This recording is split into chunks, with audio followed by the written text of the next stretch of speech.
Hello, I'm so happy I got a hold of you. Welcome back to another exciting episode of Lucious Showcase. I am Lucious T. And for the final week of Super Nintendo month, we are taking a look at the rare and elusive Pocky Rocky. This is a game I picked up in a lot a few years ago. I want to say I paid maybe $80 for it, and it's worth a hell of a lot more than that now. Now, another great potential co-op game.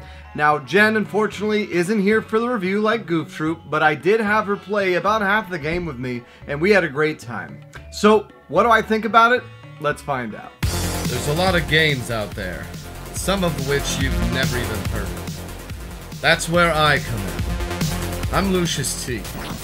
I've been playing games since the age of 2. And I have no life. This is Retroactive. Pocky Rocky. Oh, super cute Super Nintendo at its best. I really didn't know what I had in store when I put this game in.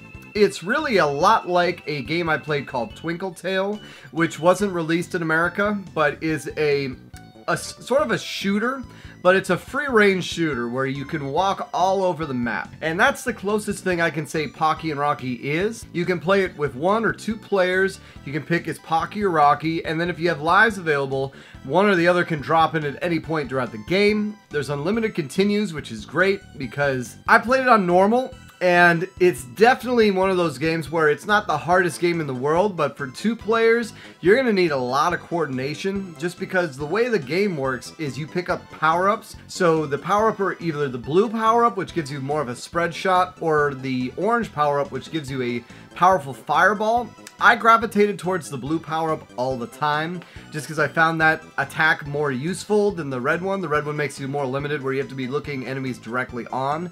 You have another ability where you can deflect projectiles, so Rocky will shake his tail, whereas Pocky throws a net or something, and that will block most projectiles. It'll even damage enemies too, but it leaves you pretty vulnerable. There's also a dash you can do, where the dash will take you far across the screen, but you kind of hesitate between getting up. So it's great for avoiding enemies, and especially on later levels, you have to dash a lot. But if you dash into your partner on co-op, you send them flying and careening like a wrecking ball, which isn't that bad because it makes them invulnerable, but they will lose a heart once they get out of that careening. And if you hit them, they can fall off into the water, or they can fall off mountains, or essentially you can I instantly killed Jenn a few times using this on accident, just because I was trying to use the melee button and I accidentally used the dash attack. And then the 4th button just sends a singular attack, which you have an auto fire and then a singular fire, so where you have to tap it. I don't know why that's even an option. The shoulder buttons allow you to use your special, which are signified by these little green orbs, and those are super powerful and very good to use on bosses. There's mini bosses and levels, and then they have actual bosses that will have a little bit of dialogue.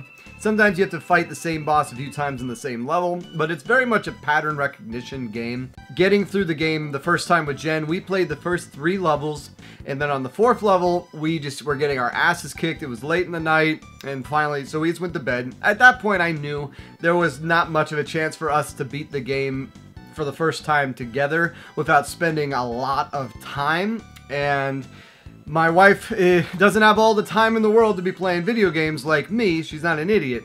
So the next day I got up, and luckily because we'd played so much, I was familiar with what to do, so I got through the first 3 levels on the same continue. And also, it's helpful not dying because every level you beat increases your health by 1 heart. It's just nice that way, but you don't get many free lives. The points don't really seem to do much. There are little power-up dudes you can find hidden throughout the world by doing special things, like on the first boss, if you hit the bouncing pot of beans or whatever it is, it will give you another one of those guys that drops you a free life and such and such. And one of the levels you can hit a crow and it'll drop it, and some of the power-ups are random as hell. Like I got a power-up where I jumped into a cat creature, and I remember I was like, Jenn, you gotta see this, and then as soon as I unpaused the game, it jumped off the cliff. But the next time, luckily, I was able to get pretty far in the level. But it really is a lot easier as single player because you can pace yourself, you can go through, you can make sure and not have to worry about dashing, because the dash is super useful, but the fact that you can dash into each other, I don't know how the hell you'd beat this game with that mechanic. Bosses are pretty insurmountable at first, but once you recognize the pattern, they can be gotten through. That's how I found all the levels, and some of them, if you just get there with enough of your specials, you can just wreck them. So that's how I got through the stage 4 once I was on the pirate ship. I think I saved 2 of those green orbs and just took out that flying guy, because once you get the pattern down, it's easier, but it's hard to get, because you can fire in all 8 directions, but it's hard to keep your character angled in a diagonal. I wish there was a way with, say, like the L trigger, instead of having them both trigger your special, to have it make it so that you can lock in an angle and fire that way, because that's one of the more difficult things in the game. But overall, if I was going to give it a rating, as a co-op experience, it's phenomenally fun.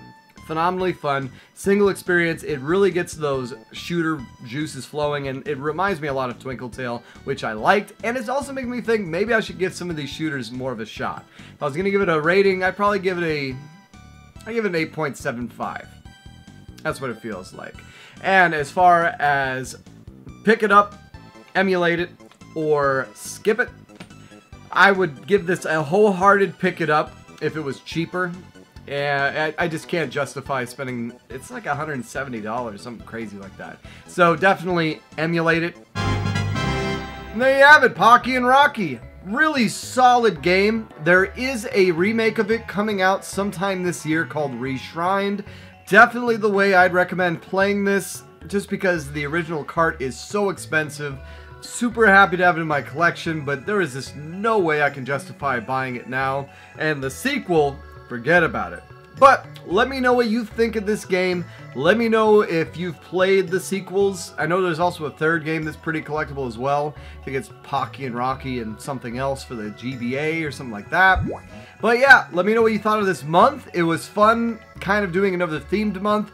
I have another themed month in the works for August. That's centering around some Genesis specific titles. You'll find out what that means later. And we have a couple more episodes of Noob Gamer Contra, so those are coming up in July, as well as I'm not sure what the back half of the month will be. I might delay one of those Noob Gamers back too. And we're working on another one as well. I'm having her play Castlevania, so I'm not telling you which one or what the challenge is, but you can guess. As always, it's been great getting a hold of you guys. Take care.